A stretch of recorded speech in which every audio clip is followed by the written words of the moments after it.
Hail, you cool cats and kittens. This week, we get exotic and discuss the Netflix documentary, Tiger King, COVID-19 quarantine updates, and we wish our very own Steve-O a big happy birthday when Missing the Mark Radio starts right now. 3, 2, 1, 0.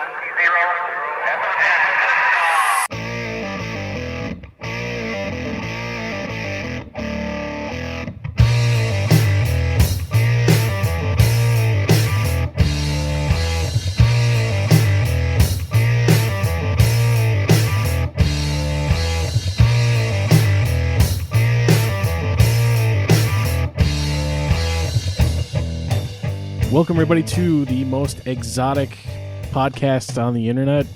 Welcome to... Steve. All right, we screwed that up. All right, everybody, welcome to Missing the Mark Radio. My name is Jamie. Alongside me, social distance-wise, is my co-host Steve and Shane. Welcome back again, boys. We went there. We went there that quickly. We did. Based on the topic for this episode, I feel like it's going to be a shit show at some point, so we might as well just kind of get it out of the way right at the beginning, right? I mean, they did in the show. Right. So once again, we are podcasting in the midst of the pandemic through Google Duo. One of you guys better capture a good screenshot. This seems to be the new ongoing thing for our Instagram page, right? I got you. You got me? Okay. Make me look good, will you? I'll give you a sign. Just give me like a people's eyebrow when I flash you a signal at some point in the show. Okay. All right. I can do that. So anyway, Missing the Mark Radio on Facebook. You can find us on Twitter and Instagram at @MissingTheMark_, where you're going to see this lovely picture of me doing the people's eyebrow, apparently, to Steve after he gives me the signal. I probably won't do that. All right. Well, sponsorship inquiries to missingthemarkradio@gmail.com. So guys, we got a pretty fun episode. I've been really looking forward to this. We were supposed to do this last episode, but then Steve had some stuff going on, couldn't make it, then all of a sudden couldn't make it, and so we're back in, man. We're back to what we were originally planning, I guess. So Tiger King. Pretty excited. I love it. So before we kind of get into that, how's life in quarantine been in the last 2 weeks? Pretty normal. Normal. Work's normal. Busy as always. I go into work, so it's nothing different for me. So still same old, Steve? You still working on a couple days a week? I think we're going to work a little more now. They're trying to get some sort of semblance of normal, but who knows? Who knows? It's like it's been when did we really start going into like lockdown? Kind of middle of the March, and so it's been a few weeks now. 4 or 5 weeks. Sometimes it feels like 4 or 5 weeks. Sometimes it feels like a few days. Sometimes it feels like 2 or 3 years. So it's all. I don't even know how to think anymore. To be honest with you, it's just mind numbing. That would be the term for what we're going through. I feel like the days have been going quickly. The weeks have been going by a little bit faster. I think I'll be working from home till at least the beginning of June. So I got about another month left of this. It's I honestly, I'm starting to enjoy it a little bit more. I think it's the dad in me that's kind of going, well, when am I ever going to have the opportunity to spend this much time, at home and really, on my lunch breaks, being able to walk downstairs, say hi to the kids, have lunch with the family. When 5 o'clock rolls around, I don't have a 40-minute commute ahead of me. I've got walk down the stairs. So, I'm going to miss that for sure. There's something to be said about the office environment, though. I kind of miss, going to the office and with my colleagues and, really just kind of missing that a little bit too. But at the same time, this is I'm trying to take the positive out of this, and the positive is I'm getting a lot more time with my family. That's always good. So I guess there's that. I guess one other thing here, by the time this episode launches on Friday, happy birthday, Steve-O. Yeah. Thanks, man. Absolutely. Hey, yeah. Happy birthday to the Big O. Yeah. May 1st, baby. Turning, 35? 35 years old. You're catching me, man. And then 9 days later, I turned 36. So, Yeah, that's something. It's You guys are old.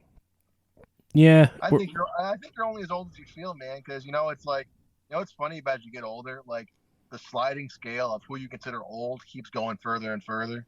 True. Like, if you had asked me like 10 years ago, I'd say who's an old person? Well, anybody like 50 and up, right? Now it's like, well, I got at least 55, and then It's, yeah, I can completely concur with that. And Shane, shut up. I don't know. You know what though? You think about it, like they say age is like a number, but like I think about like I don't feel 35, man. I feel like I got a young kid. I got I feel I was talking to someone about this.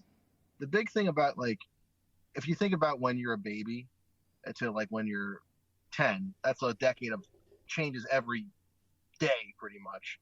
And then when you go from 10 to being 19, that's a world of difference. And even going from like 20 to 30 is a lot of changes. But 30 to 40, you're kind of the same. You're kind of cooked. So it feels like it goes by so much quicker once you hit this age. Feel like you're about half baked in there. You good? Yeah. Okay. Shane, you look perplexed by this conversation. No, I mean, like Steve said, age is really just a number. I poke fun because I'm normally the younger person in my group of friends, but one of my best friends is 43, I think. God, so old.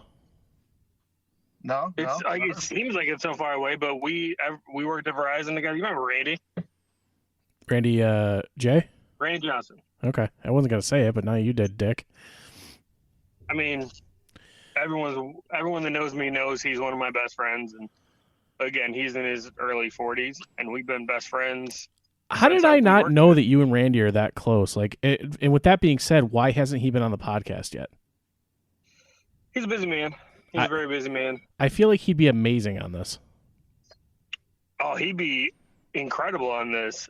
He is actually the head coach of the Bloomfield High School varsity basketball team. Okay. So he's a very busy man out that direction a lot. He lives out that way now. So don't get to hang out with him as much as I used to, but busy boy. Oh yeah, very busy. Very busy. He's got a son. I mean, to your point, age is just a number, Steve-O, but yet here we are in our mid-30s still telling dick jokes on a podcast. So, well, some things never change as is. I wish you were. Some people make their living off dick jokes. True, Steve. I wish you were as loud as Shane is on this. I don't know why yours isn't. Maybe it's the iPhone thing. I have a soft voice. What can I say? I'm sorry about that. I don't think it's your voice. Are you guys sick of the social distance Google Duo podcasting yet? Yes. No. It's easy, It's easy to get on. I live not far from you, but it's a little bit of a drive for me. So it's easiest to get on the thing and be done. Well, I mean, with that being said, once this whole pandemic thing is over, we do have the portable units. We can come to you on occasion if you'd like. You don't want to come to my house. You don't want to come here. Oh, no. Well, in theory, we could all get together somewhere, social distance-wise, with the portable unit. You just pass a mic through your car window to my car window, and then you hold one, and then pass another one to Steve's car. We're all in different cars. I don't think into one device. I don't think I have that much cord. I can feel myself getting coronavirus just talking about this. Do you think we're close to the end of this thing yet? No. I think we're on the downward spiral. I think we are too, but I think it's going to be months before everything goes back to life as we know it. Okay, what's your close to what? Because I think the curve is flattened in our state. Yeah. And going on the downward side, but if you're close to just having some semblance of semi-normal, then maybe this summer. But, I think life. It's not going to be what it was. Is that ever? Yeah. I don't know if that ever comes back. I don't think life goes back to the way we know it till September. Yeah, and then it could come roaring back. They keep saying, and October, in the October, November, it could just come back. But I guess, I mean, If it comes back, I'm taking the unemployment. in all seriousness, though, I mean, you would hope by that point we have a handle on it as far as like a possible vaccine or something like that, and really this ends up being treated like the flu going forward. I mean, I think the reason why this became a pandemic is the unknown behind it. Like, you think about it, there's so much more deaths from the flu and stuff like that, but there's a knowledge base behind it to try to fight it versus they had no idea going into this. Well, the scariest part is that you could have it the entire time, not know you had it, Yeah. and recover, quote unquote. Yep. And you never knew you had it. Well, I mean, neighbor Chris, who I'm disappointed couldn't make this episode, and he definitely wanted to be here for this, but he's convinced he had it. My dad's girlfriend, she's convinced she had it. Just unexplained illness with the symptoms that they're saying now back in, December, January, before it was kind of a known thing at that point. I mean, I'm convinced that someone I work with had it. How many of us went out of work for 3 weeks? How many of us have had it and we didn't know it? You know what I mean? I mean, there's a chance we had it. I think the interesting thing will be if they really do ramp up like antibody testing, then you really could kind of see a better picture. Because no one knows. I mean, people are convinced but it could just been a bad flu or pneumonia. Yeah, it could have just been anything. Yep, absolutely. But I mean, I'm looking forward to some semblance of normalcy again. But I mean, it's weird, man. You're right. It may never go back to being the way it was, and I think a lot of businesses and companies and schools are just learning from this that we weren't prepared enough, and there's measures that need to be taken for such things going forward. And I think that might be one positive that kind of comes out of this, I guess. But anyway, are we over the coronavirus talk and move on to our topic at hand? I want to talk about Joe Exotic. I want to talk about. I mean, who doesn't want to talk about Joe Exotic? I mean, so I kind of came up and I sent you guys this because Shane, you asked for it. I actually, for the first time in a while, as you guys can see, came up with a show rundown, a little prep sheet action. I think the way to go with this is we'll kind of just talk about our general thoughts and stuff like that, and then we'll let. I think we go character by character breakdown on our personal thoughts on it. What do you guys think? I love it. Okay. What's funny is that you say character by character breakdown, and ostensibly because it's documentary, they're not really characters; they're people. But yeah, I think character is the best term to describe them. That is the craziest part about this is that as you're watching it, you're like, "Oh, this character and that these are real people. This actually happened." Yeah, it didn't feel like a documentary. It felt like some sort of bizarre. The most bizarre movie script ever. Yeah, you wouldn't believe it. And it really happened. I mean, you learned something about an underground world, or I guess it's kind of in the public, but like you learn about this world that just you didn't know existed.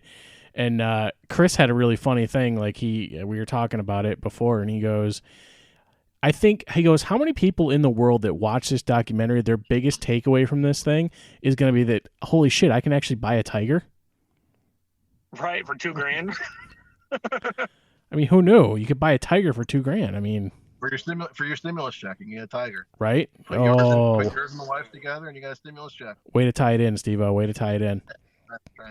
I appreciate it. I mean, I think one of my big takeaways was, I think I said before, just the insanity of you have Joe Exotic riding down the streets of Oklahoma, and you could be driving behind him, and you have no idea this dude is singing to his fake country music with a tiger next to him, like you'd have a dog next to you. That's so crazy. And that's not even. And you would have no idea. That's the craziest thing. Yeah. Did you have? Let's start this way, Steve. You kind of gave your big takeaway. Like Shane, what is your overall arching, thought on just the series in general? That it was real. Like it was completely mind blowing that the whole thing was actually real. The craziest part is that this man ran for governor of Oklahoma, and out of 12 people, got third. That's insane to me. Insane that this gay tiger breeding trainer, zoo owner. Don't forget the mullet. Gun shooting. Well, the curls are the sex appeal. Gotta let the curls and mullet out the sex appeal.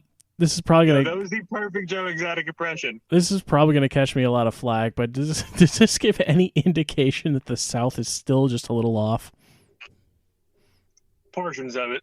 I don't know. You know what I think? I think more or less what you have here is with everybody who's a tiger owner, there's a certain level. Because think about it, to want to have to breed and own and be a big cat person, there's got to be a level of being off, and I'd say a little bit of vanity to it. Like think about it, it's, the people who own tigers, it's like a status. Like, oh, I have tigers in my, I carry a tiger in my Louis Vuitton bag. Jeff Lowe, that scumbag. I can't wait to get talk about him.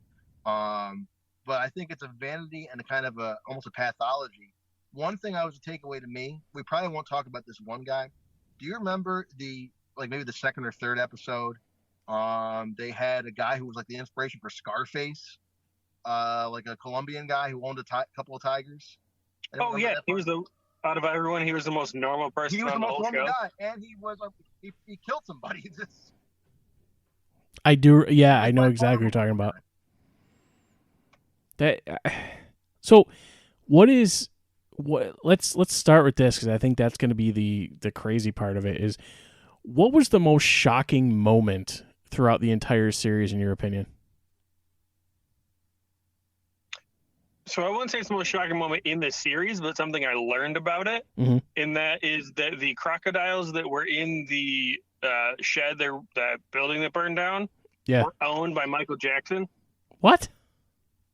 Yeah. Was that in the actual documentary, or did you read that? No, I read it. It was like facts that you didn't know about Tiger King, and the crocodiles that were in that building were owned Do you by Michael mean? Jackson. Do you mean facts? No, I'm pretty sure these were real because a lot of them were said in it, but they didn't Is this like might the? not have realized it. Is this like the Joe Exotic dirt sheet? No, it was real. I don't know about that. I'm gonna have to Google that. Somebody let us know. Steve, what was your biggest shocking moment? I mean, what wasn't? I mean, you go through it. I mean, there's stuff I forgot about that's shocking. Remember you look at the way they treat the employees. We've barely talked about that second episode. They're getting paid dirt pretty much, and they're loyal to these people. Some are volunteers. The one Saf got his arm ripped off. Uses male pronouns. I caught that on the reunion episode. Yep. But that's and just went back to work the next day. That just shows you the level of loyalty to these animals. And I think Well, there's a correction. It was 7 days later, and the fact My that fault, man. immediately Joe Exotic changed into a bomber jacket with an EMS logo on it. And then went and told her, he's like, hey, everybody, lady just got her arm ripped off. Y'all want a refund or a discount or a rain check? Yeah, he just immediately walks in there. I am never going to financially recover from this. Never going to financially recover from this. That is a GIF. I almost sent that to one of you guys, but I couldn't find a good enough context to put that in. Oh, I got it. Oh, just send it. It's okay. It doesn't need context. Didn't matter. We're parents. It doesn't need context. That's fair. I think. Oh, dude, you know what? I don't know. When I was younger, I made some poor choices with my money, and I'm well recovered from that now. But I almost wish this came out back then because I'd be using that left, right, and center. You know, max out another credit card. I am never going to financially recover from this. I think this is kind of depressing, but my biggest shocking moment was when Travis killed himself. Oh yeah. I mean, God. Just to look on the campaign manager's face. Can you imagine seeing that? No, like that's got to be like permanently embedded in your brain. And what's funny, or not funny, I guess, but they interviewed him in the after show with Joel McHale. It sounded like he didn't mean to do it. No, he didn't mean to. He was so, I don't know, stupid or methed out. He's like, oh yeah, this you can't, without touching the clip, you can't. Well, he was trying to show you can kill yourself, without moving the clip on this gun, and sure enough, you could. Yeah, I guess that was a complete total accident. So, I remember two things about that particular scene. One of which is just that I remember watching the episode and thinking to myself, I about like maybe 20 minutes, I'm like, you know what? We haven't seen this guy talk something must have happened to him, and sure enough, it did. Ugh. And yeah. Oh, and then 8 seconds later, Joe Exotic talking about him rubbing his balls in his face. Y'all, and if y'all knew Travis, you know what I'm talking about. Oh my God. Those are golden nuggets to that boy. Oh, the nuggets of joy. I love that you guys can't quote anything that he says without throwing that accent on there. What do you You have to. It's almost Oh, obligated. I don't disagree with you. It's just hilarious. So, you know what? He was so serious when he talked about those golden nuggets too. It was all remorseful. He was dead serious, and all the people in the crowd are like, "What the heck is wrong with this guy?" The dude's mom is right there. Yeah, Front and center. I'm sure we'll talk about this more as we talk about the individuals involved. But I think one of the most shocking things was this guy, Joe Exotic, had 2 husbands, both of whom really were not gay at all. At the same time. And meth's a hell of a drug, let me tell you. Oh my God. Holy. Meth's a hell of a drug. I guess that's kind of a good segue into, let's do this kind of character breakdown. I guess I have a question before we kind of roll into that. Do you guys want to start with the heavy hitters and kind of just work our way down, or would you prefer to start with the? Start low. You want to start low and go high? Because, I mean, if we get Joe Exotic and Carol Baskin out of the way, what are we going to build up to Josh Dial? At that point, he's done. That's true. Okay. But whatever you guys want to do. All right. Let's start off with, I guess you mentioned him earlier. Him, her, Kelsey Was it Saff. her at the time? Yes, Saff. So, employee that lost their arm. Now he got interviewed and basically said, I think Joel asked, was it your loyalty to Joe Exotic or your loyal to the animals? I figured, I think that question was asked a lot of people, but that response was, oh, it was loyal to the animals. Like, I have no ill will toward that animal. The animal is just being an animal. I think with Saff, that's one of the few real, non-villains in this whole thing. Someone who legitimately cares about the animals. There's maybe a couple more that I can think of. But, most of these people are in it for the fame. I think it's pretty obvious. But, Saff sticks out for, obviously caring because, if a tiger rips my arm off, you're damn right I'm having some ill will towards that animal. Damn right I would. So that's big props there. A bit foolish because, if you get your arm ripped off, you should probably take some sort of legal action. But what can I say? Well, she was back to work a week later. Yeah. But the other part of it, too, I'm is... taking more time off than a week for my arm to get ripped off. I'm just saying. Well, That's 2 or 3 months for me. I'm milking that injury. Let me ask you guys this question. So, in that context, the arm was basically... I don't know that it was completely severed, but he had the choice of rehab for, a year or something like that? Or just chop it off? Months. Yeah, I remember that now. What decision are you making? Oh, I'm keeping the arm. If I could keep, first of all, little nugget about me. I think probably my greatest fear in this life is getting a limb ripped off. I don't know. Really? I'd rather be. I think I fear that. That's a pretty valid fear. But I think I literally I don't know. That is like a real. I remember as a boy, almost being afraid to watch The Empire Strikes Back because Luke Skywalker got his hand cut off by Darth Vader. So I don't know, man. I want to keep the arm. I'm keeping the arm. I'm keeping the arm. Shane? I don't know. Depends on which arm it was, I guess. Yeah, I guess you're right too. If it's my right arm, I use that a lot to take care of myself, sometimes. So so. Very choice words on that. There was choice words. I guess I don't really need. You learn how to be ambidextrous that way. So I don't know where to go with this. I'm going to start with this one. James Garretson. First and foremost, I don't know that I think I need to go back and watch this a second time, but I don't fully understand how the hell he fits in. Can somebody explain that to me? No, I think what it seemed He's like a businessman. Don't you understand that? Yeah, that's all I got on here. No, from what I remember, he had met Joe he had business strip clubs and whatnot, and he had known Joe probably because he was a circus owner too. So he's kind of a guy in all sorts of shady industries, right? That's what I've seen. Yep. Probably met Joe through one of those, and Joe's a shady guy, so that makes sense. And then obviously he meets Jeff Lowe, the ultimate shady con artist. So that's obviously blossomed from there, but that can never end well. So that's how he fits in. He kind of was on the periphery, but he seemed like a guy who was like kind of not directly involved, but just knew a lot about everything, and obviously was crucial in bringing certain people down. Yeah. Big takeaway from me. I mean, the one thing we'll always remember about James Garrison is, I mean, why the hell is he is triumphantly riding on a jet ski at the end to Eye of the Tiger? That is amazing, by the way. Like that. Why not? That was probably the greatest choice to end this documentary that there ever could have been. Like, you know, you got to assume the director had a lot of choices here, but he went with Jeff Garrison riding a jet ski to Eye of the Tiger to end this bitch. What a tour de force. You've just sat through, if you've been watching, you just sat through the hours of this insanity, one hit after the other.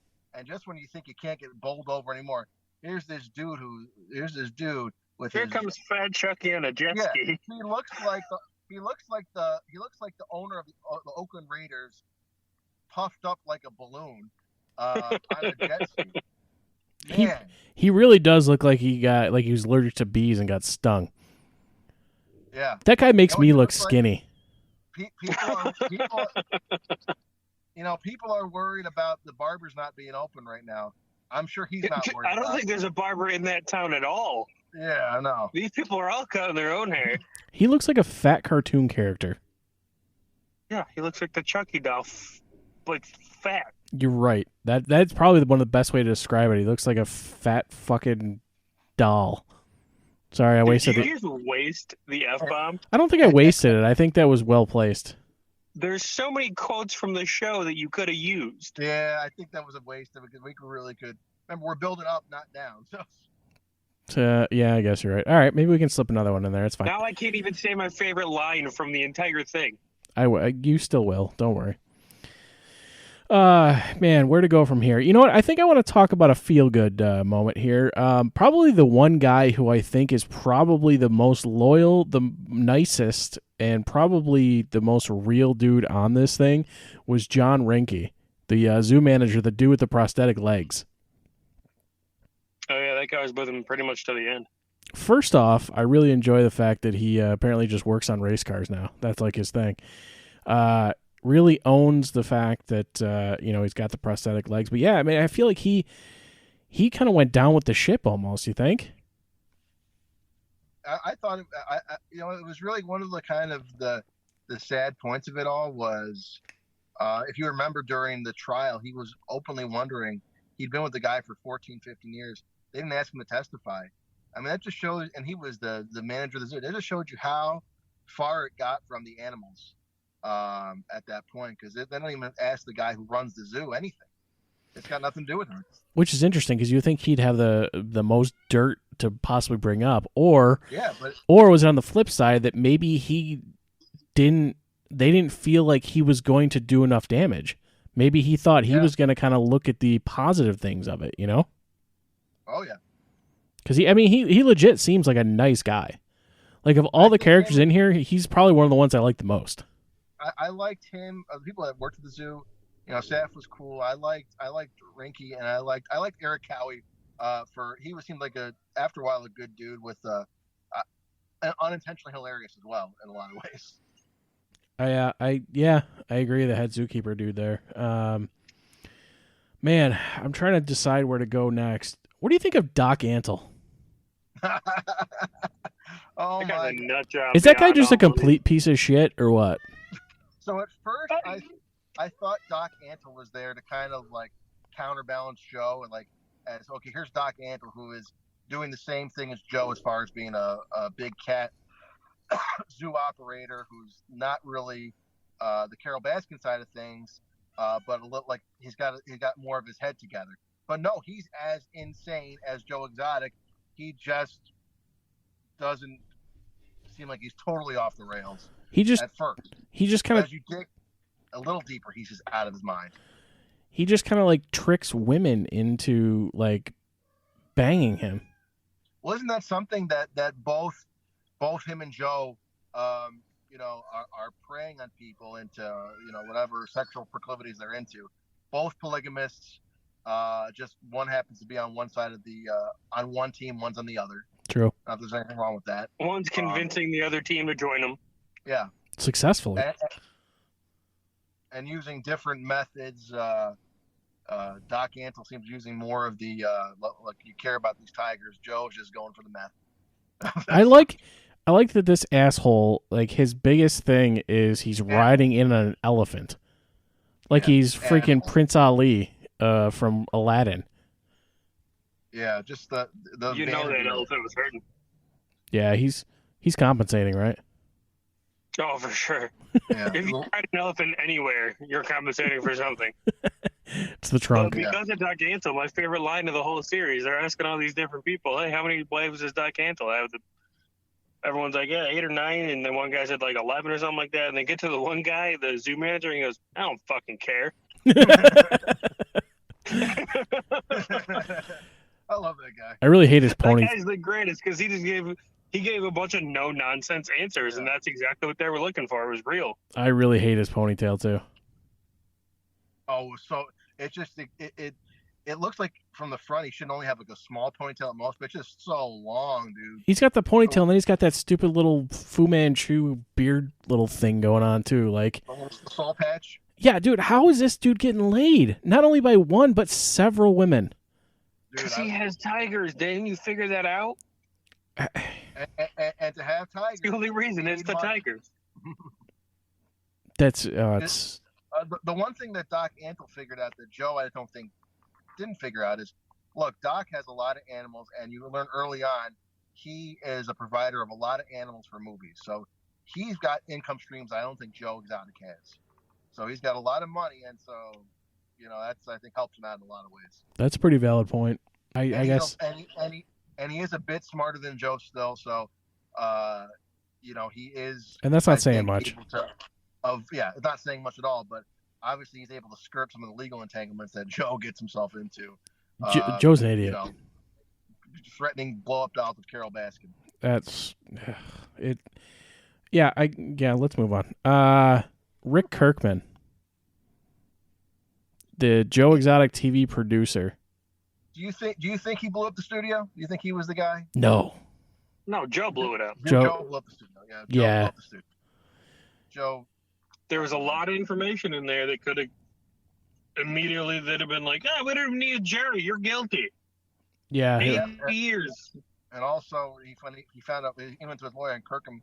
He goes, what does he need for you for? Yeah, but I mean, I think Rick Kirkham is kind of helpful to the show because he kind of everybody else is so deep in this world you can't relate to him, but Rick Kirkham is the guy who's from the real world who lands in this insanity that you just think you can kind of relate to him. He even said about Joe Exotic, he's this redneck from East Bum F Oklahoma who's got all these tigers. He kind of is like the voice of I think not us, but he kind of lives in our world more. Well, he honestly he looked at this thing as dollar signs. Yep. Like he's a reality TV producer, and he came into this going, dude, this guy's got freaking gold written all over him. And then I think most of the way through it, he realized, holy crap, there's a lot more going on here than we anticipated, and not exactly on the up and up side of things, and didn't know what to do. And then I think, realistically, do you think that somehow I don't think Rick did the fire because there was too much there that he lost everything that he needed for a potential show, but do you think he maybe accidentally uncovered some stuff that may have in that studio that may have caused to the increased fear and the need to do that by Joe?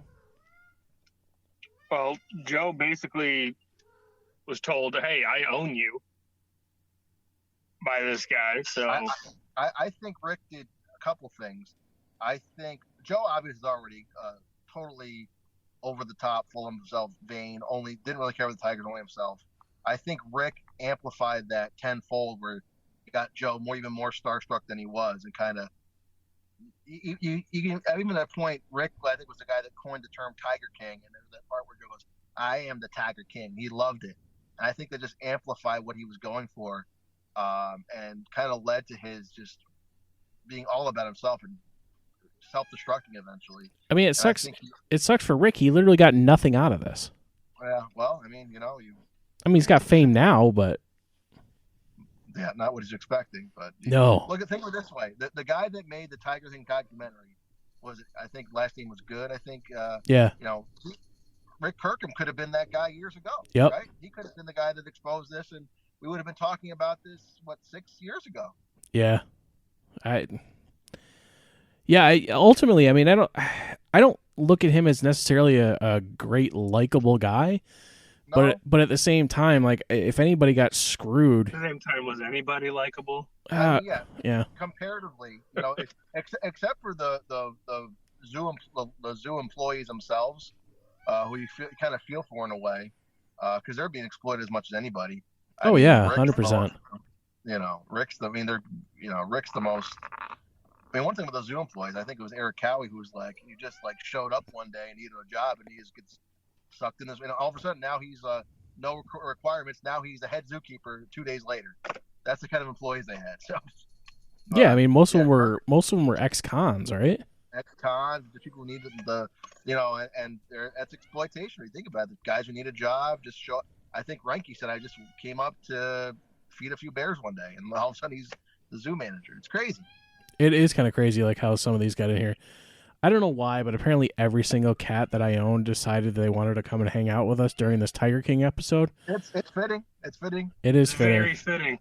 Jocko is just going crazy if you can't hear him. So I can't.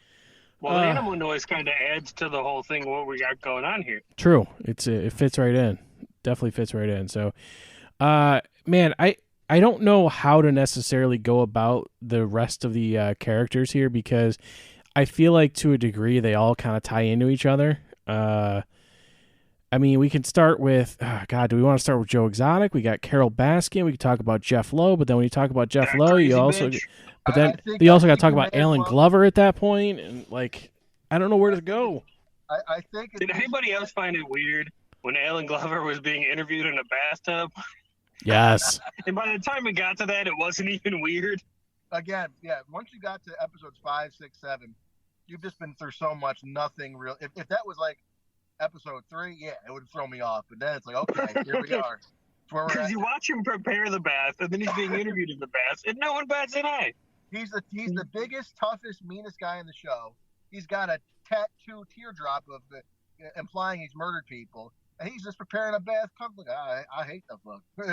And they interview him in the bubble bath. Oh, I mean, you got it at that point, I guess.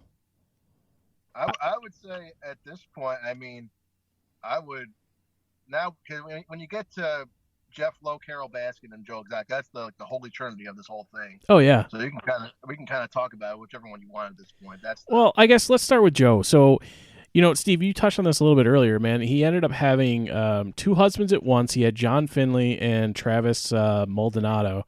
He later ends up marrying a third guy, Dylan Passage, who is actually his current husband at this point.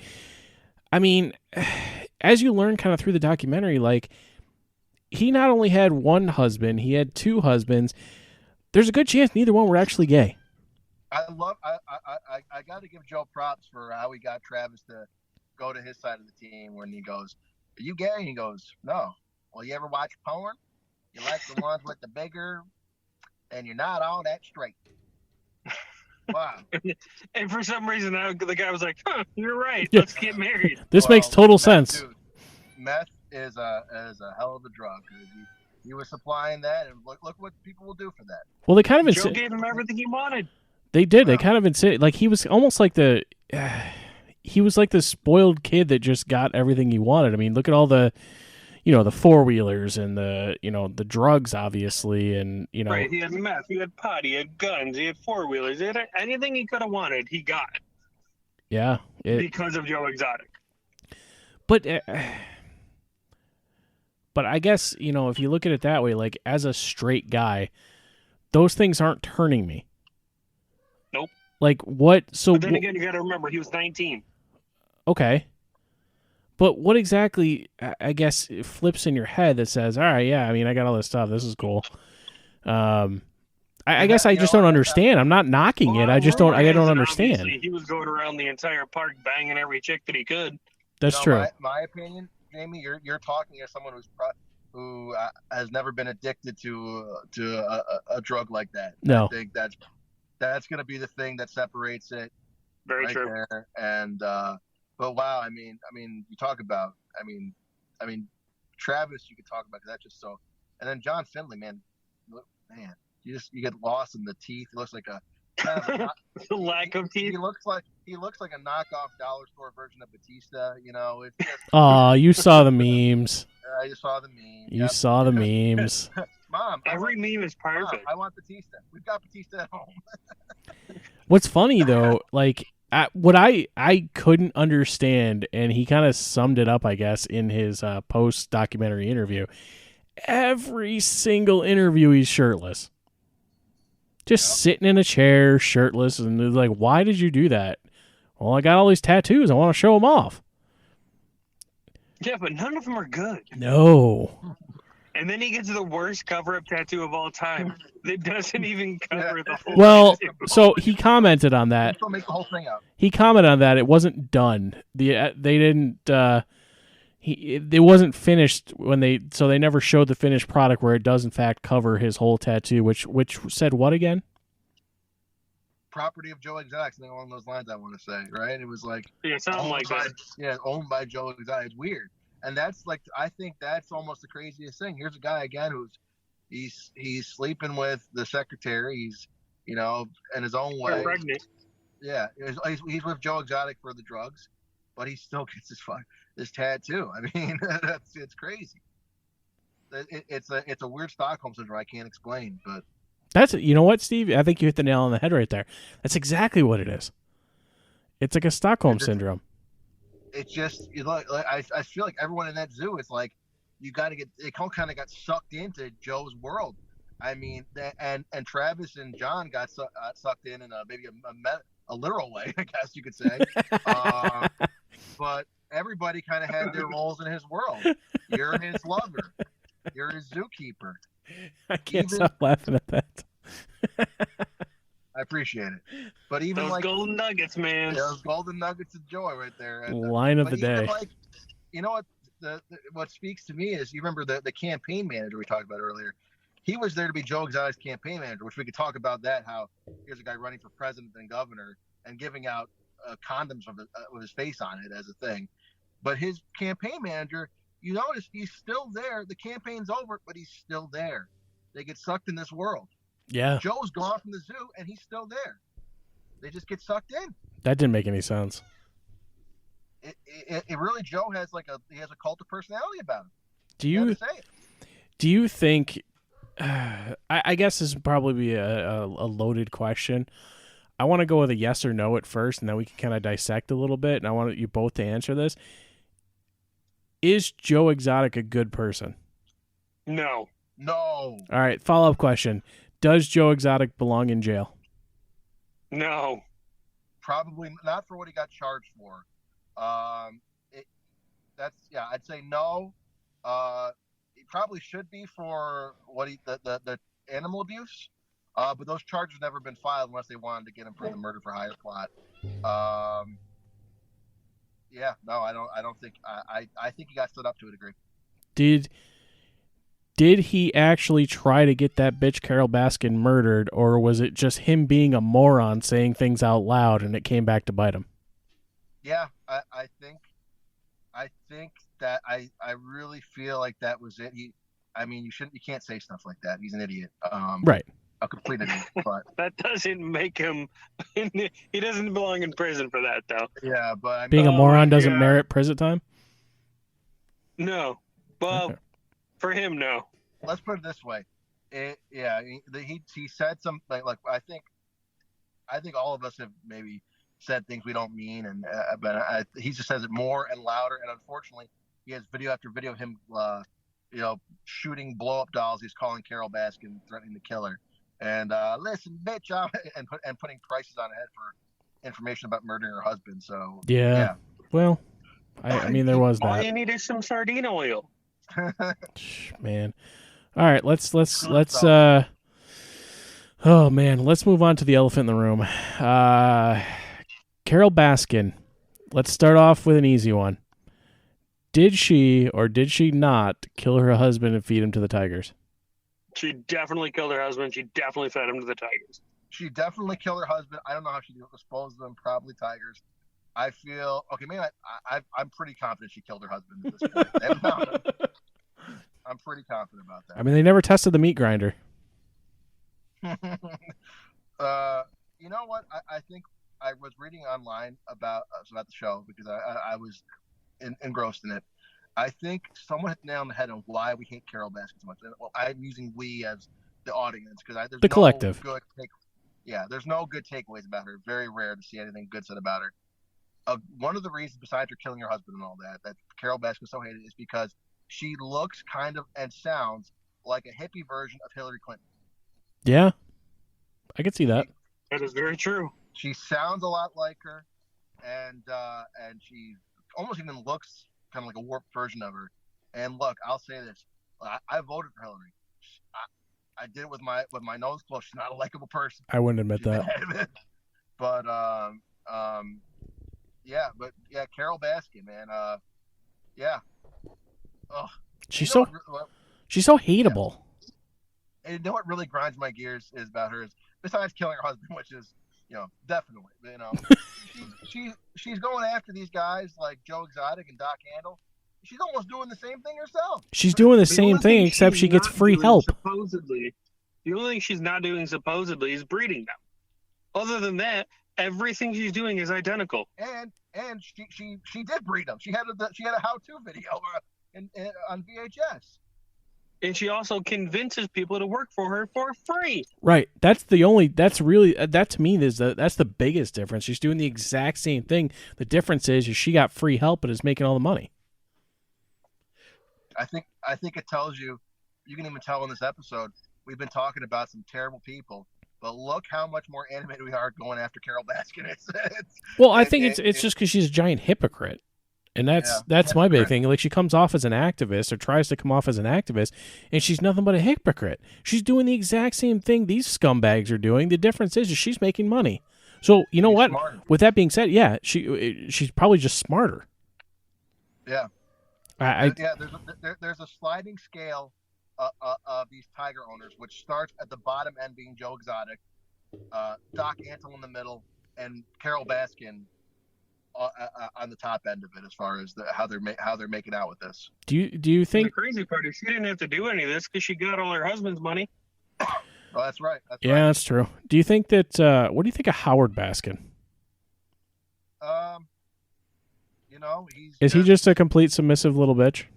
He's a submissive guy.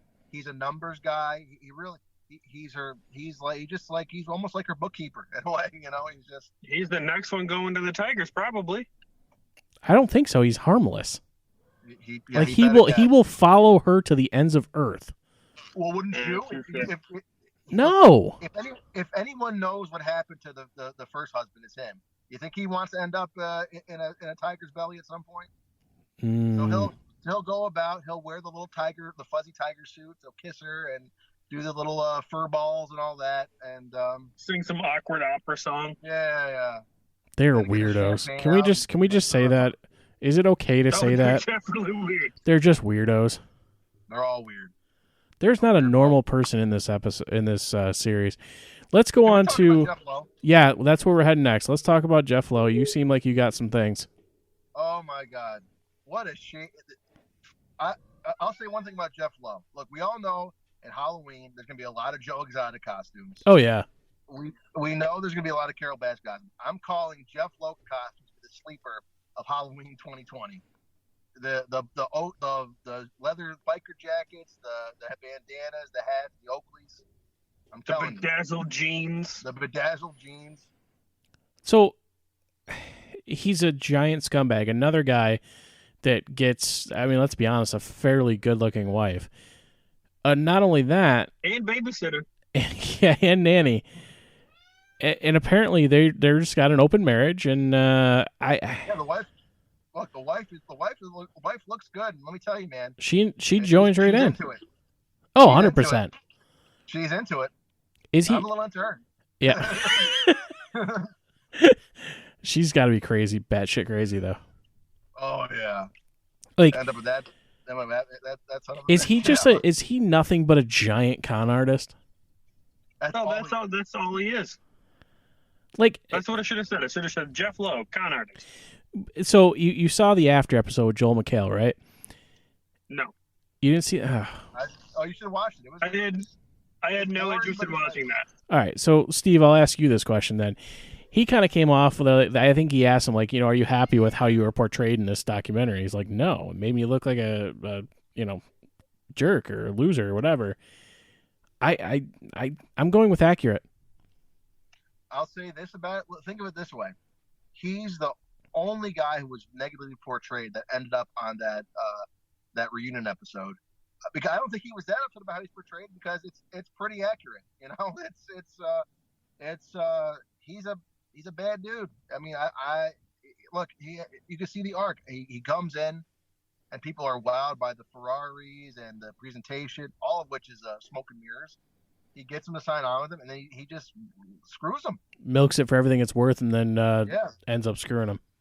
And then in Joe's case, I feel set him up. Well, Look, he ended up partnering up with Tim Stark afterwards to Stark. redo the zoo, and that guy realized halfway through, holy crap, I'm putting up all the money. This guy has nothing, and he's a piece of shit. Look, the differences between I really feel Jeff Lowe got him with Joe Exotic. You know how they made it seem that Joe kind of got caught up in and fooled by Jeff Lowe. I think Jeff Lowe got fooled by Joe, who also didn't really own anything. He was all image himself. Then Jeff Lowe realized halfway through, oh, I can't take this guy for all he's worth. I got to take his zoo now. So I think he set him up. The only difference between Joe Exotic and him screwing Joe Exotic and him screwing Tim Stark is Tim Stark actually had money, and Tim Stark realized quick enough to get out of it before it got even worse. Right. So There's just so many hateable people in this. Like, and Jeff Lowe, you talk about Doc Antle compensating.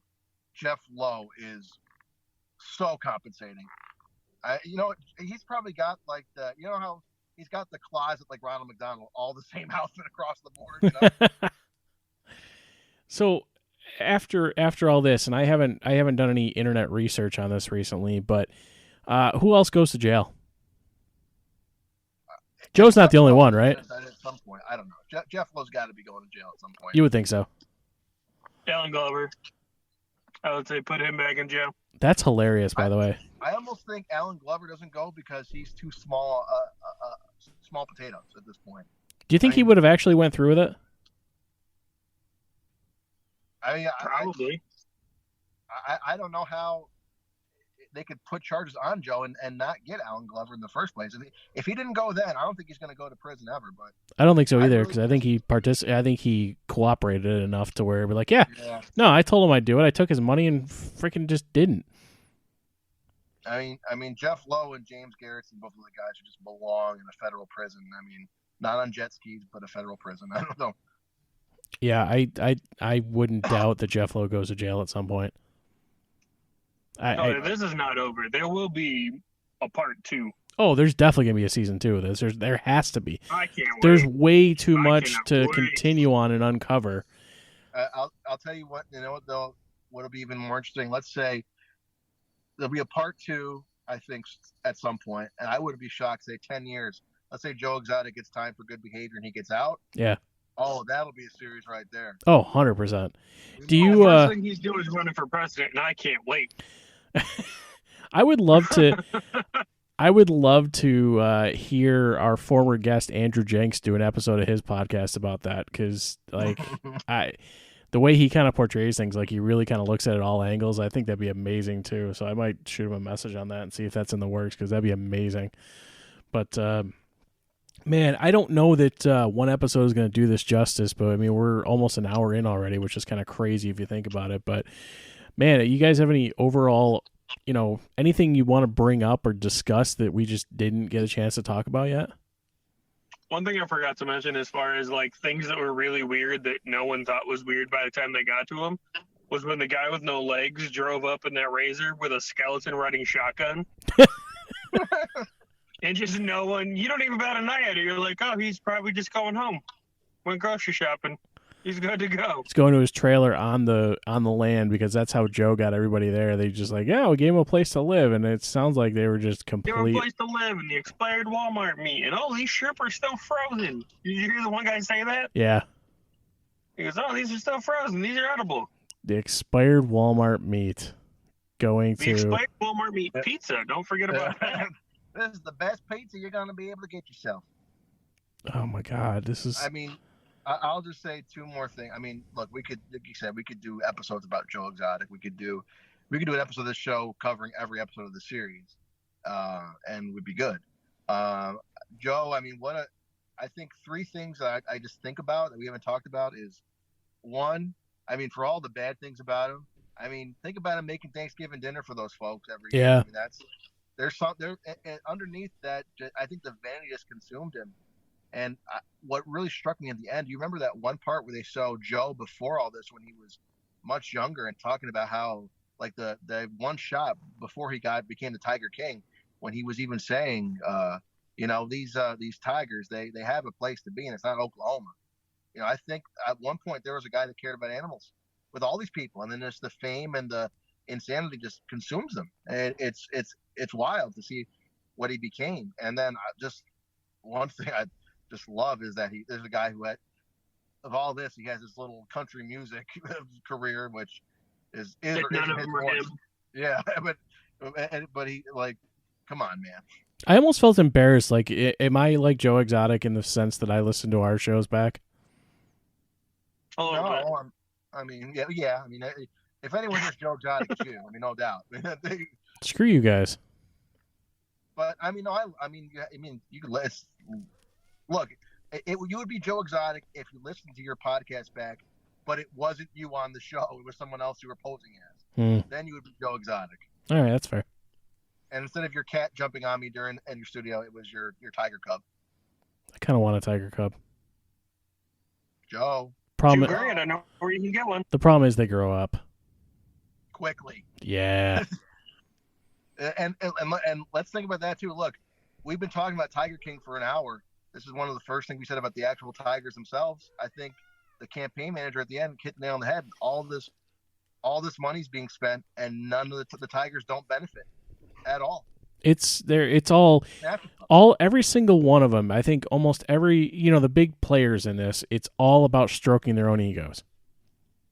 The cats. That's all it is. The cat's an accessory to that, and I think. Correct. I mean, you look at Jeff Lowe. I mean, he got into that from the attraction of what the big cats can do for him. I think Doc Antle's kind of the same way. He's in this celebrity world because of that. I think Joe Exotic, same thing. Joe Exotic wanted more than anything to be famous and to get everything that he wanted, including these husbands, apparently. But he did so through the big cats.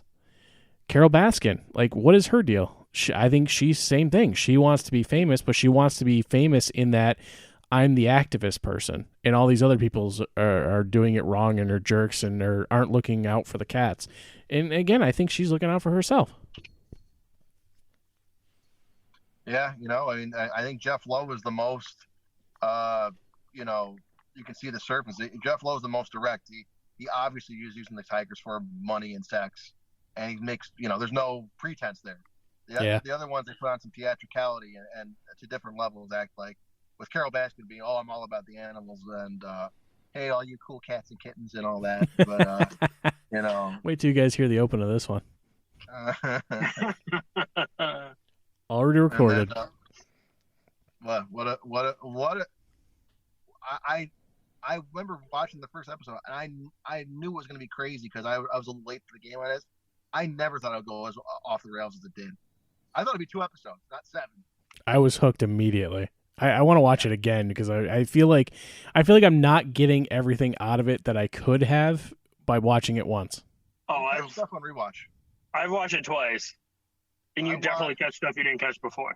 I watched the whole series all the way through, and then I watched episodes like 4, 5, 6, and 7 again because my wife couldn't watch them because she had haven't been sick for a little bit, so I watched them again with her, and then woo.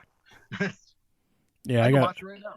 I definitely got to watch it again. I gotta get back on that. So, oh man, I you know what? I don't even want to ask the words. Do you think we did it? Because I don't know that we did.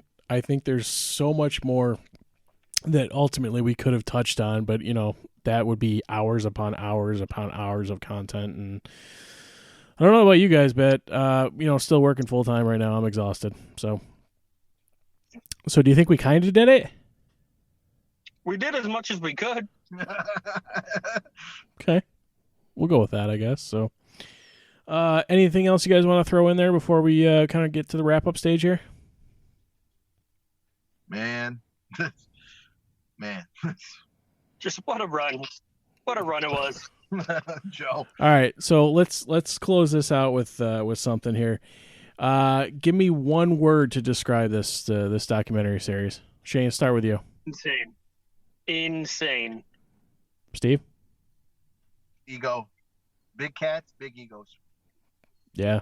I guess crazy. Or unbelievable. Like to Steve's point a little bit earlier, the fact that these are real people living in the real world of the United States of America and this shit is actually going on somewhere, blows my mind.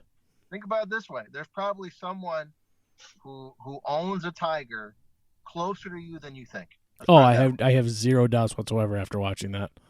Zero doubts. Oh, all right. One more question.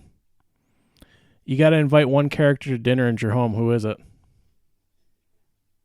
Joe. Hands down.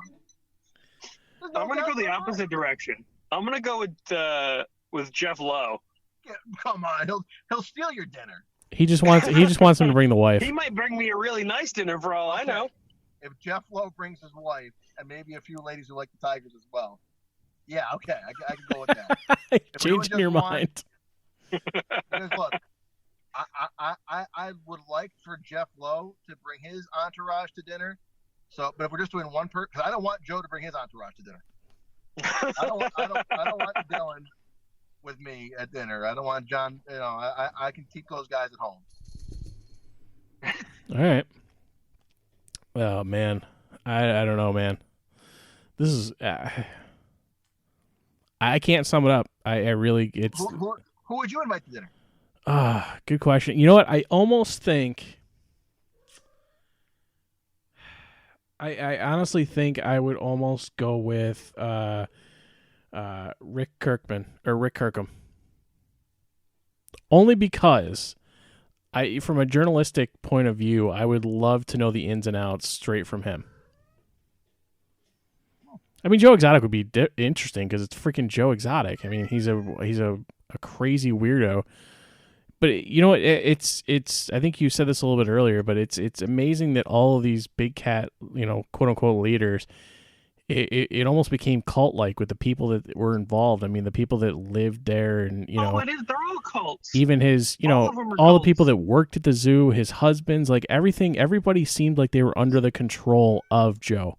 Same thing with Doc Antle. Everybody that works for Doc Antle is under the control. Yeah, Carol Baskin. They're all a version of a cult leader at this point, and people are going to the ends of the earth to do things for them that don't make any sense. They're all being exploited in different ways. Yep, 100%. I agree. Right from Jeff Lowe and all the people he cons to Joe and his workers and his husbands to Doc Antle and all the 9 women he has and Carol Baskin and all the volunteers. Like it's all of them have an agenda all the cool to serve their own needs. But yeah, I don't know, man. I think we're good. Steve, happy birthday. Hey, happy birthday, Steve-O. Steve-O, I'm really looking forward to your virtual birthday party.